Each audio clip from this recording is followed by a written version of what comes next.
Welcome to part 2 of common mistakes that civil and structural engineers make when they are using building, design, and analysis softwares like Protastructure, Etabs,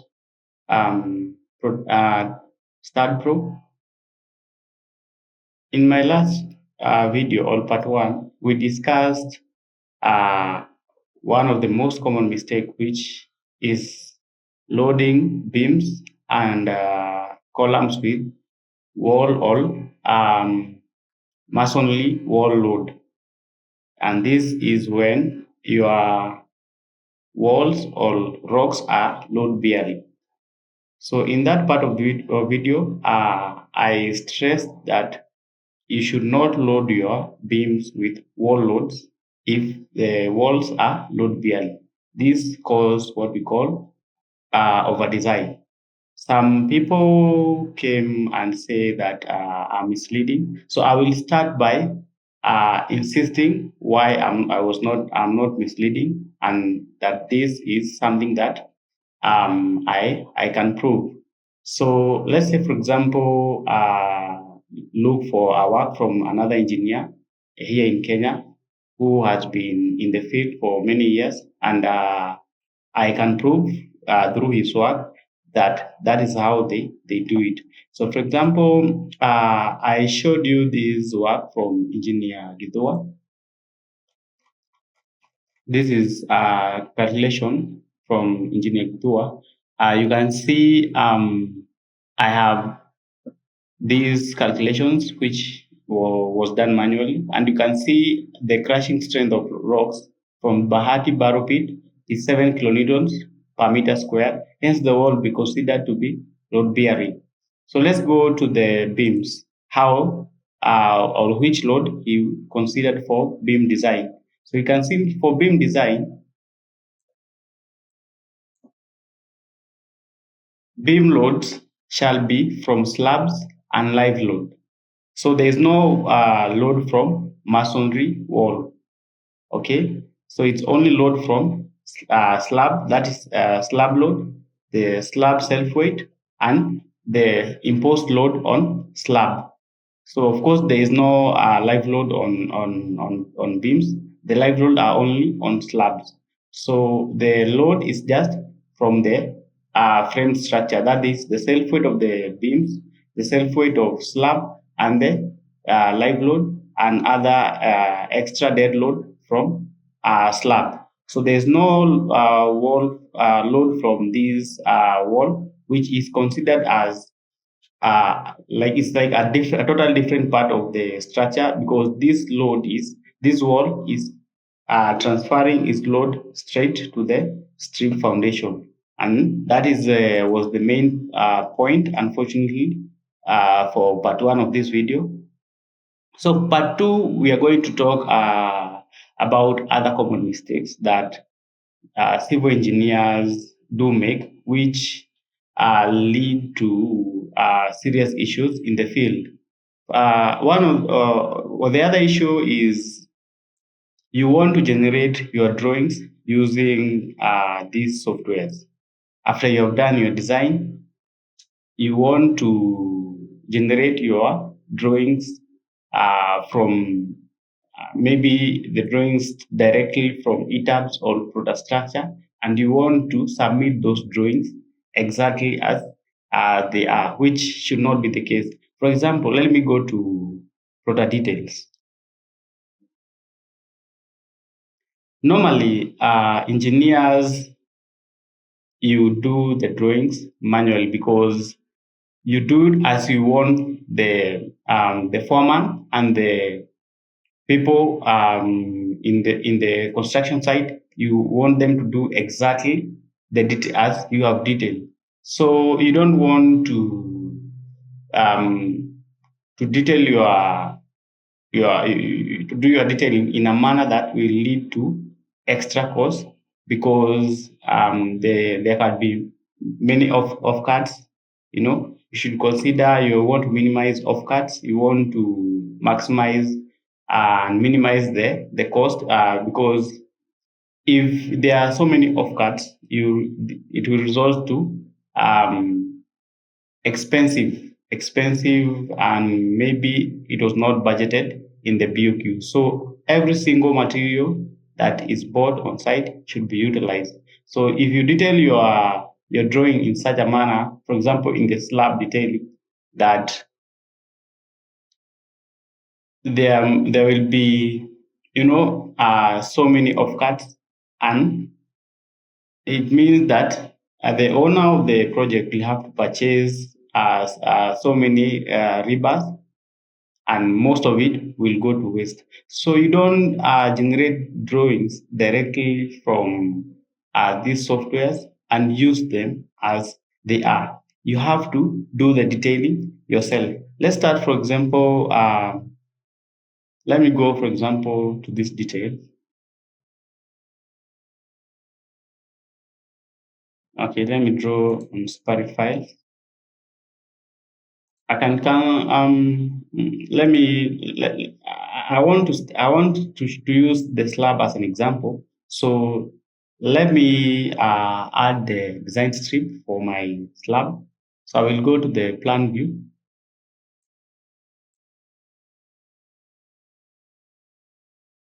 I will go to my plan view.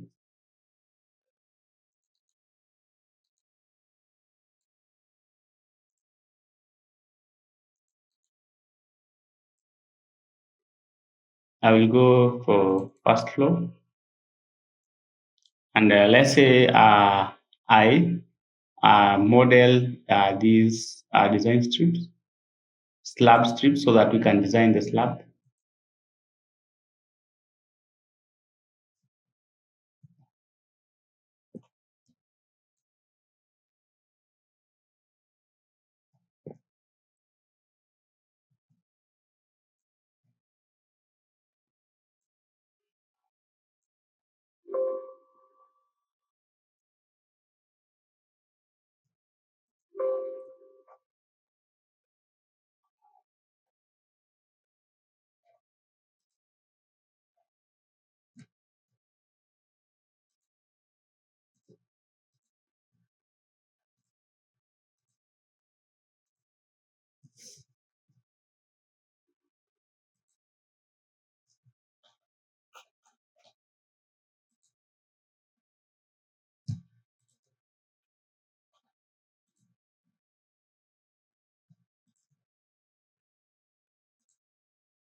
And I will compare these with drawings from Engineer Gidua, because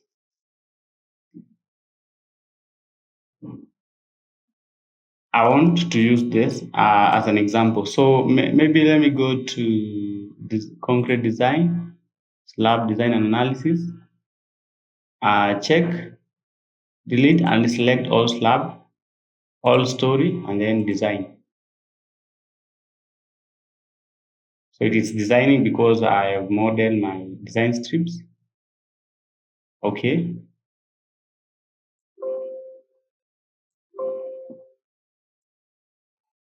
and close, update.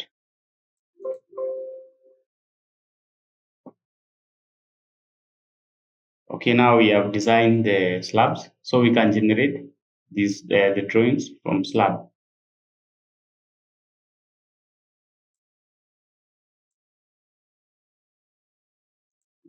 Close this. Let me close this also. Now, let's generate this drawing again. Load product details. Yes.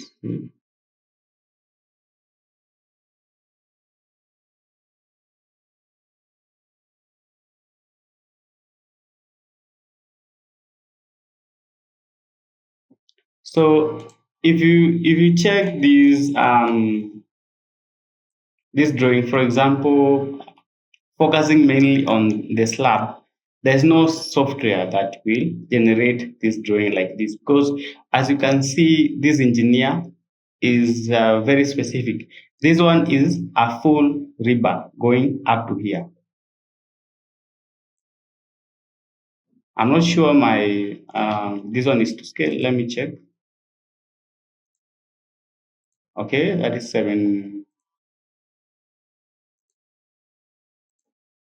100. It is to scale. So that is 875. And the distance from there to there is 10, 6, 25. Let's do the calculator so that you understand that this one was done manually. Let me move my and just move my calculator. Okay. If you add 10, 6, 25 plus that is 875, it will total to about,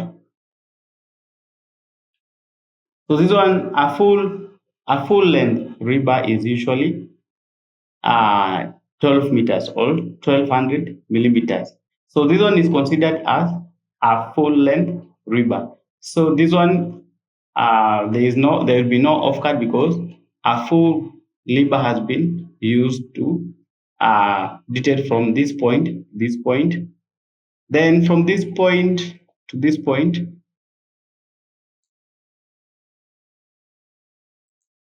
So it is doing in a manner that there will be no offcuts. Okay, there will be no offcuts. So this one was done manually. If you check what Protastructure does, and this is not just Protastructure, any software, whether RoboStructure, Etabs, Safe, all of them, they detail in certain manner that they detail each panel separately. And if you do that, you will have so many offcuts. So you cannot do that. So therefore, we can conclude that you cannot use these details drawing as they have been generated by the software. Okay, the best way is to learn and to perfect AutoCAD. If you are perfect in AutoCAD, you can detail very fast. You can produce a drawing very fast as you can write a paragraph. You can detail very fast. So you don't need the help of any software to detail your drawing. You have to learn AutoCAD or ArchiCAD so that you can be able to do these detailing very fast so that you can be able to communicate to your people on the site exactly what you want them to do on the site without depending or being a slave of this software, which will do or lead to extra cost and will not do what you want exactly. So if you can check this drawing from slab, and you can see even from column, although you can join these, there's no lap length because, for example, you can calculate the lap length in column by multiplying the depth of that particular rebar, longitudinal rebar, multiplied by 50. For example, if you are using T16 multiplied by 50, you get a lap length of about 800. If you're using T12, you multiply by 50, you get a lap length of about 600.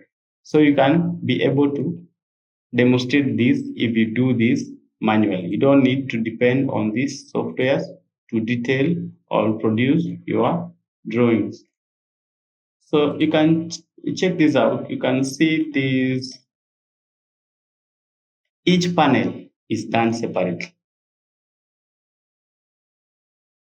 Even if you present these details to your client, the foreman on site will not do this because how many rebars is he going to use? There is a lot of offcuts here. So I hope you have understood that point.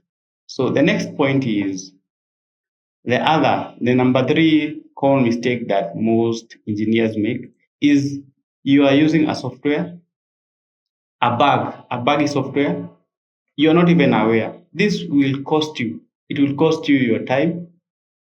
You may be doing a drawing and the software all of a sudden crash, so you lose everything. So you give up and decide that the only way is you get this drawing from the software because you are using maybe the AutoCAD. The AutoCAD you are using, you did not download it from the official site, or you do not acquire it properly or legitimately. So it costs you a lot because you cannot even complete a simple footing or a strip foundation detail before the software crash.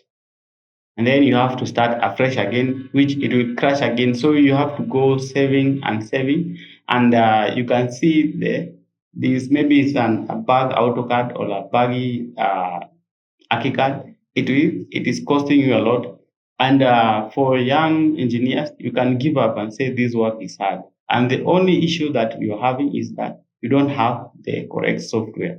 So you should look for people to help you to acquire this software properly, or acquire uh, the, the, the, the, the the software that will help you achieve your goal. So you should check where you download your software, and this is something that cost a lot of engineers.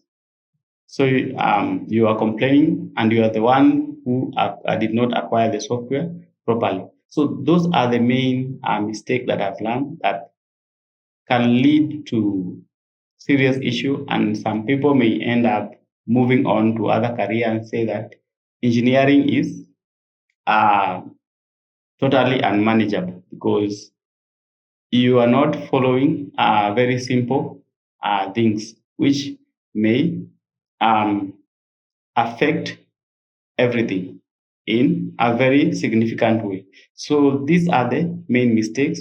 So the first one, I've insisted, don't load your beam with masonry wall load if the rocks or the blocks are load bearing. And as you can see, this is what Engineer Gidua did.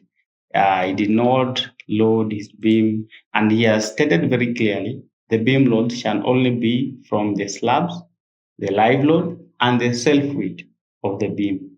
Okay, that is the frame structure.